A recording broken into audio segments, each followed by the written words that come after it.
বাংলাদেশ ইসলামী ছাত্র শিবিরের বিরুদ্ধে চাঁদাবাজির প্রোপাগান্ডা চালাতে গিয়ে হাতে নাতে ধরা পড়ল প্রথম আলো। আমি অনুরোধ করব দর্শক, জামাত শিবিরের সমর্থক যারা আছেন, আমার এই আলোচনাটা ব্যাপকভাবে শেয়ার করে প্রত্যেক জনগণকে শোনার সুযোগ করে দিন। শিবিরের চরিত্র হননে পরিকল্পিতভাবে নেমেছে প্রথম আলো। হঠাৎ করে আমরা দেখছি জুলকারনাইন সায়েরের মতো লোক, সাইফুর সাগর ফেস দ্য পিপুলের তার মতো লোক বলছে যে না, এটা দুঃখজনক, শিবিরের কাছ থেকে আমরা এটা আশা করিনি, তদন্ত হোক, ব্যবস্থা নেওয়া হোক, এটা হতে পারে না। শিবির চাঁদাবাজি শুরু করেছে, সবাই ধরে নিয়েছে। মানে এমন একটা ভাব যে প্রথম আলো একেবারে বাইবেল, আসমান থেকে রিভিল হয়েছে। প্রথম আলো রিপোর্ট করেছে শিবির চাঁদাবাজি করছে এবং চাঁদা না পেয়ে মারধর করেছে। এটা কি মিথ্যা হতে পারে? সবাই সত্য ধরে নিয়েছে। আচ্ছা, প্রথম আলোকে আপনি বিশ্বাস করেন কেন? প্রথম আলো কি? তারেক রহমানকে 21 আগস্ট গ্রেনেড হামলার মাস্টার মাইন্ড বানিয়েছে, 10% বানিয়েছে, ভয়ঙ্কর দুর্নীতিবাজ বানিয়েছে। সেই তারেক রহমানকে এখন পাম দেয়। অতএব প্রথম আলো কি এটা আপনি জানেন না?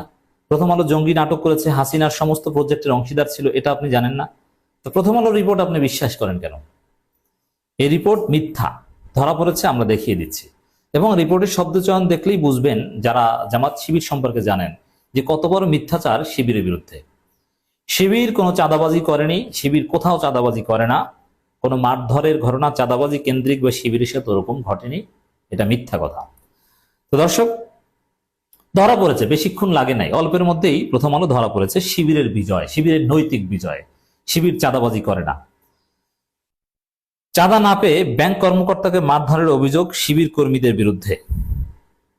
বাবারে, মানে একবার টেম্পোস্টান পার্টি যেরকম করে ওইরকম শিবিরকে বানিয়ে দিয়েছে।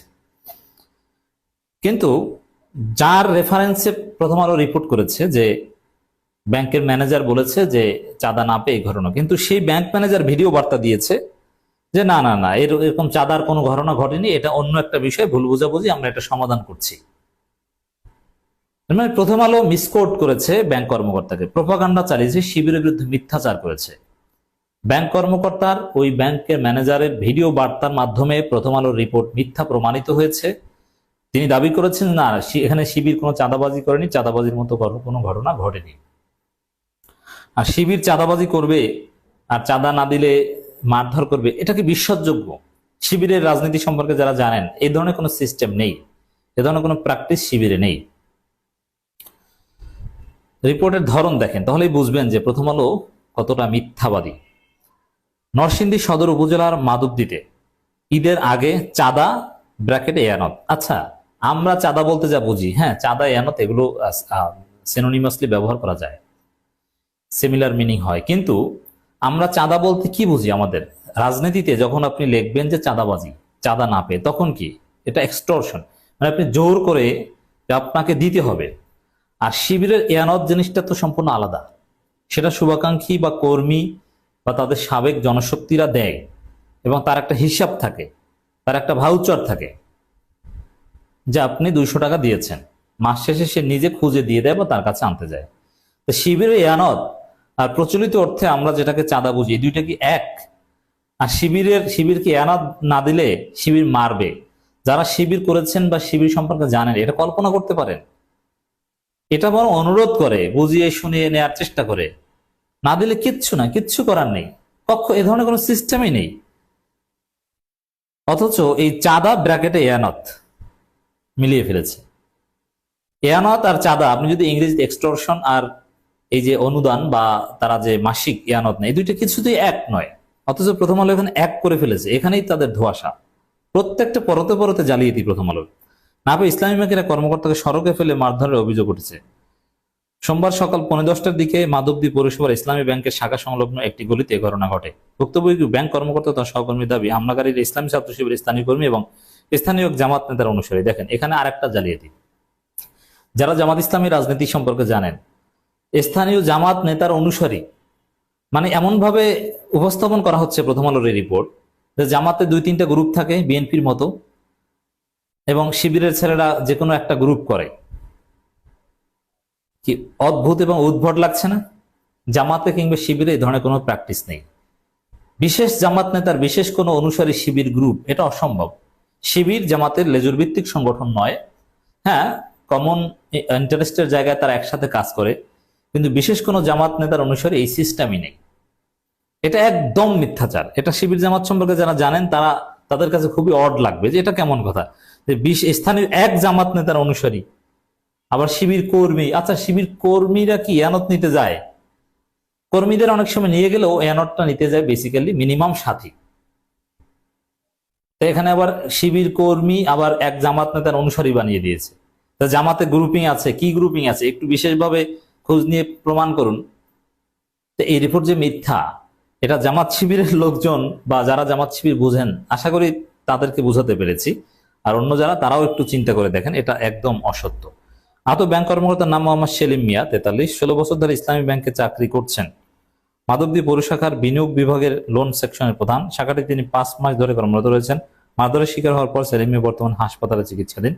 ঘটনার বর্ণনা দিয়ে মাধবদী পৌর এলাকা শাখার একাধিক কর্মকর্তা জানান, 27 মার্চ সকালে ওই ব্যাংক ছাত্র শিবিরের 9 থেকে 10 জন কর্মী চাঁদা নিতে আসেন। দেখেন, চাঁদা বলতে যেহেতু প্রথম হলো এয়ানত বুঝিয়েছে, শিবির যদি কোথাও এয়ানত নিতে যায়, আমি জামাত শিবির সম্পর্কে যা জানি, অনেক অনেক বিষয় আছে যে আমিরে জামাতও জানেন না। আমি চ্যালেঞ্জ দিয়ে বলছি, আমিরে জামাত ডাক্তার শফিকুর রহমানও জানেন না, কারণ তিনি ঢাকা বিশ্ববিদ্যালয়ে পড়েননি।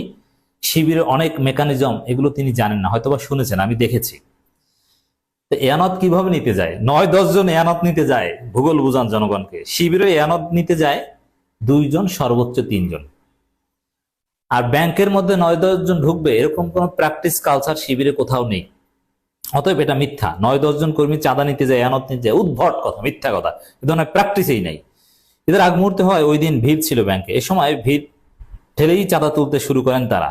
ভিড় ঠেলে চাঁদা তুলতে শুরু করেন শিবিরের। অথচ চাঁদা তোলেন কিভাবে? তারা 2-3 জন বা 2 জন, 1 জন, বেশিরভাগ ক্ষেত্রে ব্যাংকে 1 জন 2 জন ঢোকেন। 2 জন ঢোকেন, 2 জন ঢোকার প্র্যাকটিসটা বেশি। তারপরে দাঁড়িয়ে থাকেন। যখন তার কাজ শেষ হয় তখন ভাই একটু আসছি, দাঁড়িয়ে থাকেন। অনেক সময় 1 ঘন্টা 1.5 ঘন্টাও বসিয়ে রাখে। বেশিরভাগ সময় ব্যাংকে যদি আনাত উঠাতে যায় 1-2 ঘন্টা বসিয়ে রেখে যখন লাঞ্চ ব্রেক দেয় তখন ফাঁকে কিছু টাকা এয়ানত হিসেবে যারা দেয় তারা দেয়, তারপরে টাকাটা নিয়ে তারা চলে আসে। এটা হচ্ছে প্র্যাকটিস। আর এখানে কি বলছে যে 9-10 জন ভিড় ঠেলে তারা চাঁদা উঠাতে যায়। মানে কি উদ্ভট রিপোর্ট।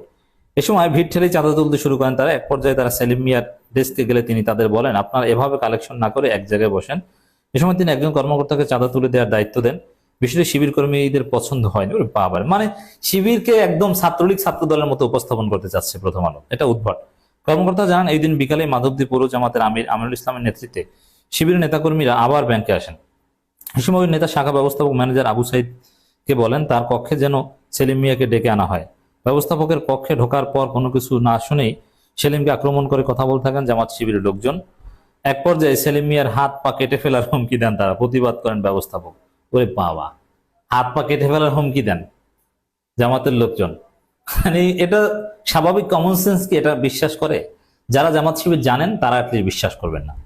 এ ঘটনার জের ধরেই আজ হামলার শিকার হয়েছেন বলে দাবি করেছেন ব্যাংক কর্মী সেলিম মিয়া। প্রথম আলোকে তিনি বলেন, ওই দিন হুমকি দেয় শিবিরের 10-12 জন নেতাকর্মী তার যৌথভাবে পথরোধ করেন এবং টেনে হিঁচড়ে পাশের গলিতে নিয়ে যান। সেখানে তারা উপর্যুপরি কিলঘুষি লাঠির আঘাত করতে থাকেন। তারা কয়েক ব্যক্তি দূর থেকে দৃশ্য দেখলে তারাও এগিয়ে আসেননি। এক পর্যায়ে এত পাওয়ারফুল, কেউ এগিয়ে আসেননি। এক পর্যায়ে চিৎকার শুনে 2 জন সহকর্মী এগিয়ে এলে হামলাকারীরা পালিয়ে যান। এরপর সেলিম মিয়াকে উদ্ধার করে দ্রুত হাসপাতালে নেওয়া হয় এবং নরসিংদী সদর হাসপাতাল জরুরি বিভাগে তার চিকিৎসা চলছে। সেলিম মিয়া জানান, হামলাকারী প্রায় চাঁদা তুলতে আসেন, তাই নাম জানা না থাকলেও তাদের চেনেন। তিনি বলেন, 2 জন সহকর্মী এগিয়ে না এলে আজ কি হতো জানি না। মানে দুনিয়ার কোনো মিডিয়া রিপোর্ট করতে আসলো না। ওদের এই ধরনের ঘটনা সব মিডিয়ার রিপোর্ট হিসেবে আসার কথা, কিন্তু প্রথম আলো জানলো। শুধু প্রথম আলোর নজরে এটা পড়লো, আর প্রথম আলোর কাছেই ওই সেলিম মিয়া এটা পৌঁছাতে পেরেছেন। এগুলো সব পরিকল্পিত, উদ্দেশ্যমূলক।